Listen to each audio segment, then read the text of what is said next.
Hi friends hi friends welcome to our steel Gyan channel. आज हम जानेंगे जो सीमलेस ट्यूब रोलिंग डिफेक्ट के बारे में, उसके पॉसिबल कॉजेस एंड सॉल्यूशन के बारे में। मैंने ऑलरेडी पहले वीडियो में और डिफेक्ट्स के बारे में बता दिया था पार्ट 1 में। अभी हम जानेंगे पार्ट 2 के बारे में। तो पार्ट 2 में जो हमारा फर्स्ट आता है वो आता है स्क्रैच लाइन। स्क्रैच लाइन क्यों आता है? स्क्रैच लाइन क्या होता है? जब कोई कहीं पे जो लाइन की तरह खिंचा हुआ आता है उसको हम बोलते हैं scratch line. Scratch line scoring ये डिफेक्ट आता है, उसमें हमारा जो पॉसिबल कॉजेस होता है वो क्या होता है? पॉसिबल कॉजेस मतलब डैमेज रोल। जो हमारा रोल्स जो होता है रोलिंग करने के समय में जो रोल होता है उसको अगर डैमेज हो गया, अगर वो कहीं डैमेज हो गया या क्रैक्स आ गया है तो उस तरह का डैमेज रोल को हम पॉसिबल कॉजेस, एक वो होता है, एक वो होता है, दूसरा होता है गाइड। जो हमारा गाइड है वो अगर कहीं पे वेयर आउट हो गया है तो उसका जो बर आता है उसके थ्रू भी हमारा जो स्क्रैच लाइन है वो जनरेट होता है। दूसरा जो है हमारा वो है, दूसरा उसका सॉल्यूशन क्या है? उसका सॉल्यूशन जो है वो पॉलिश और रिप्लेस द रोल। जो हमारा रोल रहता है उस रोल को हम ग्राइंडिंग से थोड़ा पॉलिश करते हैं जिससे कि वो जो बर होता है वो निकल जाता है। ये एक सॉल्यूशन होता है, करते हैं। दूसरा जो होता है वो clean guide and maintain regularly. जो हमारा गाइड गाइड होता है उस गाइड को हम रेगुलरली क्लीन करते हैं जिससे कि उस पे जो मटेरियल है वो कहीं स्टिक ना हो। और मैंड्रल को हम रेगुलरली चेक भी करते हैं जिससे कि मैंड्रल के ऊपर में हमारा किसी भी तरह का कोई भी जो फॉरेजन मटेरियल है वो चिपका हुआ नहीं होना चाहिए, जिससे कि हम इस प्रॉब्लम को एलिमिनेट कर सकते हैं और उसको सॉल्व कर सकते हैं। दूसरा आता है इसेंट्रिसिटी। इसेंट्रिसिटी क्या होता है? इसेंट्रिसिटी जो होता है वो इसेंट्रिसिटी में हमको क्या होता है, इसेंट्रिसिटी के लिए जो पॉसिबल कॉजेस होता है उसको मिस अलाइनमेंट वेंट्रल और सेंटर ऑफ द पियर्सिंग। इसका मीनिंग क्या होता है? मिस अलाइनमेंट ऑफ मैंड्रल और सेंटर पियर्सिंग मतलब मिस, जो हमारा मैंड्रल होता है वो इस तरह का होता है, अगर वो हमारा मिस अलाइनमेंट अगर उसका सही नहीं रहेगा तो उसका जो पियर्सिंग होगा जो मदर हॉलो के अंदर में वो थोड़ा क्रॉस होगा, बराबर सेंटर में पियर्सिंग नहीं होगा। ये जो हमारा पियर्सिंग कॉजेस होता है उससे, उसका सॉल्यूशन क्या है? Center the billet. जो हमारा जो मदर होलो के लिए जो बिलेट होता है उसको हम बराबर तरह से सेंटर करके उसको बिलेट को सेंटर करने का है, करना चाहिए। और अलाइन मैंड्रल कंट्रोल, जो मैंड्रल होता है उसका अलाइनमेंट हमको बराबर करेक्टली करना चाहिए जिससे कि हम इस तरह का जो प्रॉब्लम को एलिमिनेट करते हैं। और इंस्पेक्ट पियर्सिंग मिल सेटअप। जो हमारा पियर्सिंग मिल का सेटअप होता है उसमें जो हमारा रोल गैप होता है वो सब बराबर तरह से होना चाहिए, और उसके जो भी रोलिंग के समय में जो हमारा रोल गैप हो गया, उसका गाइड सेटअप हो गया, ये सब चीज़ों को हमको बराबर तरह से देखना चाहिए। उसमें हमारा जो मिल का जो सेटअप्स होता है वो सबको बराबर तरह से उसको चेक करना चाहिए, जिससे कि इस तरह का जो इसेंट्रिसिटी होता है उसको हम एलिमिनेट कर सकते हैं। दूसरा जो होता है बकलिंग। बकलिंग होता है। बकलिंग क्या होता है? बकलिंग के अंदर में जो हमारा ये क्यों जनरेट होता है? बकलिंग जो है हमारा जो मिल में जो होता है वो लो टेंशन जो होता है कि अगर हम मटेरियल को फीड कर रहे हैं और वो उसमें किसी तरह का कोई टेंशन नहीं है और डायरेक्टली फ्रीली तरह से जा रहा है तो उस तरह से बकलिंग होता है।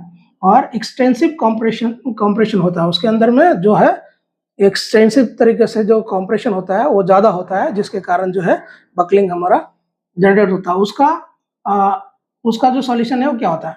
Optimise rolling speed. जो हमारा रोलिंग स्पीड होता है उसको बराबर एज पर रिक्वायरमेंट जो हमारा दिया हुआ होता है वो रोलिंग मिल स्पीड वो बराबर होना चाहिए। रोलिंग स्पीड कैसे निकालते हैं इसके बारे में मैंने ऑलरेडी पहले वीडियो बना दिया है, उसको आप जाके चेकआउट कर लीजिएगा जिससे कि आपको पूरी तरह से जो है रोलिंग स्पीड कैसे निकालते हैं डिफरेंट स्टैंड का, उसके बारे में मैंने ऑलरेडी बताया। दूसरा जो होता है उसका सॉल्यूशन दूसरा और क्या होता है? Control on reduction. रिडक्शन पे हमारा कंट्रोल जो होता है वो रिडक्शन किसके हिसाब से चाहिए, कितना चाहिए, उसके हिसाब से हमको बराबर मेंटेन करना रहता है। डिफरेंट स्टैंड में हमारा डिफरेंट टाइप का जो स्पीड है वो होता है रिडक्शन के अनुसार। और मेंटेन प्रॉपर ट्यूब सपोर्ट्स। जो ट्यूब है उसको मेंडर के थ्रू बराबर हमको सपोर्ट मिल रहा है नहीं मिल रहा है, उसको बराबर हमको चेक करना चाहिए, जिससे कि इस तरह का प्रॉब्लम को हम एलिमिनेट कर सकते हैं। इस तरह का जो प्रॉब्लम है उसको हम एलिमिनेट करते हैं। एंड क्रैक्स, जो एंड में हमारा क्रैक्स आता है, हम जब ट्यूब रोलिंग करते हैं तो उसके एंड में जब हमारा प्लग कंटिन्यूअसली रनिंग होते रहता है तो उसमें हमारा जो एंड जो है वो स्प्लिट हो जाता है, अनइवन हो जाता है। दूसरा इसका जो पॉसिबल कॉजेस है उसको बोलते हैं अनइवन हीटिंग। अगर हमारा जो बिलेट है, बिलेट का जो हीटिंग है वो अगर बराबर तरह से नहीं हुआ, सपोज दैट एज एग्जांपल मैं बता रहा हूँ, जैसे हमारा ये बिलेट है, बिलेट का ये एंड में अलग टेम्परेचर आया, ये एंड में अलग टेम्परेचर आया और यहाँ पे अलग टेम्परेचर है, इसको हम बोलते हैं अनइवन हीटिंग। तो इसके लिए हमको जो है फर्नेस में बराबर तरह से कंट्रोल करना पड़ता है, जिससे कि हम प्री हीटिंग जोन में हमारा कितना टेम्परेचर रहेगा और हीटिंग जोन में कितना टेम्परेचर रहेगा और सोगिंग जोन में हमारा कितना टेम्परेचर रहेगा, उसके हिसाब से हमारा टेम्परेचर जो है बराबर फर्नेस में पहले से सेट होना चाहिए। दूसरा होता है रैपिड कूलिंग। अगर हम मटेरियल रोलिंग होने के बाद में अगर वो बहुत जल्दी तरह से उसको हम कूल करने की कोशिश करेंगे तो इस तरह का जो है एंड क्रैक जो है हमको देखने के लिए मिलेगा। जो सॉल्यूशन है उसका सॉल्यूशन है हीट बिलेट अनइनफॉर्मली। जो मैंने आपको बताया कि जो हमारा जो बिलेट है उसका जो हीटिंग जो रहेगा वो अनइनफॉर्म रहेगा, मतलब सपोज दैट ये बिलेट है, बिलेट का ए एंड और मिडल उसमें अलग अलग टेम्परेचर रहेगा, तो इस तरह से प्रॉब्लम क्रिएट होता है। और ये जो हमारा बिलेट होता है इसमें फर्स्ट फ्रंट एंड मिडल और बैक एंड इसमें टेम्परेचर यूनिफॉर्म क्यों होता है, उसका रीज़न क्या है कि जब भी हम फर्नेस में बिलेट को हीट करते हैं उस समय जो हमारा फर्नेस का जो फ्लेम होता है वो बराबर तरह से सेटिंग नहीं होता है, जिसके कारण से इस तरह का प्रॉब्लम हमको देखने के लिए मिलता है। तो इसके बारे में मैं ऑलरेडी वीडियो बना दूंगा, जिससे कि कैसे हम फर्नेस के टेम्परेचर को मेंटेन करते हैं फर्नेस के अंदर में, जिससे कि आप उसके बारे में और जानकारी ले सकते हैं। कंट्रोल ऑन कूलिंग रेट जो है उसको हमको बराबर जो है कंट्रोल कूलिंग की तरह हमको रेट को कंट्रोल करना चाहिए। ट्रिम डैमेज इंड, जो हमारा डैमेज इंड है उसको हमको वहाँ से कट करके निकाल देना चाहिए। ये सब सॉल्यूशंस है जो हम एंड क्रैक्स के आने के समय हम लेते हैं। लास्ट वाला जो है हमारा स्केल मार्क्स।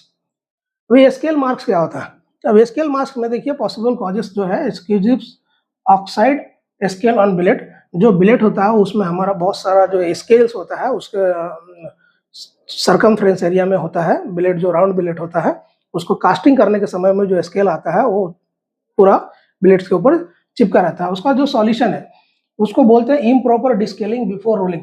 तो ये सबसे पहले हम जान लेते हैं कि डिस्केलर क्या होता है। डिस्केलर जो होता है जब हम फर्नेस को जब हम बिलेट को फर्नेस के अंदर हीट करते हैं, हीट करने के बाद जब हम रोलिंग के लिए डिस्चार्ज करते हैं तो उस समय में हमको डिस्केलर का आवश्यकता होता है। डिस्केलर का आवश्यकता क्यों होता है? क्योंकि जो भी फर्नेस के अंदर में जो भी स्केल होता है जो जनरेट होता है वो स्केल को हम इस डिस्केलिंग के माध्यम हम उसको पूरी तरह से क्लीन कर लेते हैं बिफोर रोलिंग। तो इस तरह से इम्प्रूव डिस्केलिंग बिफोर रोलिंग होता है। और मेंटेन फर्नेस एटमॉस्फेयर। जो फर्नेस होता है